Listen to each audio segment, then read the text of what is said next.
quelle école voulons-nous pour demain? On attend finalement qu'on nous dessine une école pour demain, on oublie de la vouloir et on oublie de faire des propositions. Donc je voudrais partager avec vous aujourd'hui une proposition, une école que moi j'aimerais bien voir pour demain. Alors cette école, c'est un collège, le collège que j'ai appelé 2020. On peut d'ailleurs commencer par le visiter si vous voulez. Puis on va faire le tour de ce bâtiment, qui est un bâtiment qui n'est pas très grand. Le collège idéal, selon moi, n'a pas beaucoup d'élèves, 200 au maximum. Bien, alors, maintenant qu'on a fait cette petite visite rapide, alors, les objectifs, les voilà. Former des citoyens autonomes, responsables, entreprenants et heureux. Alors, former, ça veut dire, de mon point de vue, que l'éducation, ça n'est pas seulement l'instruction. Former des citoyens. Former des citoyens, pourquoi et comment? Bien, en ayant une vie démocratique au sein du collège, en apprenant aux élèves à débattre, à écouter, à convaincre, et en les aidant à faire des choix collectifs éclairés. Former des citoyens autonomes. Alors des citoyens autonomes responsables.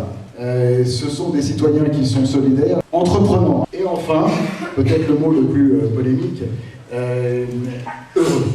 Nous avons certainement la mission d'entretenir la flamme, d'entretenir le désir d'apprendre chez les élèves. Par ailleurs, le collège doit faire en sorte que les élèves soient bien dans leur corps. On doit aider les élèves aussi à clarifier leurs valeurs, à savoir quelles sont leurs propres valeurs et à aller dans le sens de la connaissance de ça, de la connaissance d'eux-mêmes, on pourrait dire. Et puis enfin, on doit certainement les aider à avoir dans l'avenir une vie professionnelle qu'ils ont choisie et dans laquelle ils vont s'épanouir. Nous devons passer du temps avec les élèves, avec les enseignants, avec les parents, pour partager ces objectifs.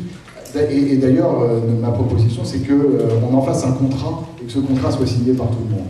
Alors, je voudrais partager maintenant avec vous quelques principes fondateurs et qui sont les innovations pédagogiques que nous voudrions installer dans ce collège. Et la première, c'est que savoir, savoir-être, savoir-faire, savoir-vivre, savoir-apprendre, c'est des choses qui ont autant d'importance les unes que les autres. Le programme d'études, lui, doit être réécrit et centré sur l'essentiel. La philosophie de la vie, l'aventure scientifique, l'économie, le droit, c'est pareil, nous sommes régis par des lois, nous avons des devoirs. Connaître la planète et ses habitants, comprendre le monde par l'histoire, comprendre le monde par la culture. Comprendre, c'est la compréhension, et c'est pas juste l'apprentissage des notions, c'est plus la compréhension au sens de Morin que vous avez cité. C'est la compréhension qui finalement permet de comprendre l'autre, et en comprenant l'autre, de ne pas lui faire la guerre. Se connaître soi-même, prendre bien soin de soi, prendre soin de la planète, tous les enjeux du développement durable, parler bien français, et aussi, bien sûr, de l'anglais. Alors troisième, je ne sais plus, innovation majeure, celle-là va peut-être vous étonner, mais on fait disparaître les classes. Pourquoi fait-on disparaître les classes au profit de groupes de référence? Eh bien parce que nous sommes tous différents les uns des autres, vous l'avez dit aussi, et finalement, il n'y a pas de raison qu'on soit, j'allais dire, enfermé dans un parcours scolaire qui est exactement le même que celui de mon voisin, alors que mon voisin est très différent de moi. Nous créons des groupes de référence, une quinzaine d'élèves, sous la responsabilité d'un tuteur qui va très bien connaître ces 15 élèves. Les 15 élèves en question, ils vont être répartis dans tous les âges du collège, et quand il s'agira de participer à des activités, eh bien sur chaque sujet, je vais participer à l'activité qui correspond au point où j'en suis, au niveau que j'ai. Alors voilà, du coup, ce que ça permet, c'est-à-dire d'avoir une salle de l'équipe de référence, qui au lieu d'être une salle de classe interchangeable et impersonnelle, devient une équipe et une salle qui est décorée par les élèves, que les élèves s'approprient. Alors évidemment, il y a un gros défi, une fois que j'ai dit ça, c'est l'emploi du temps.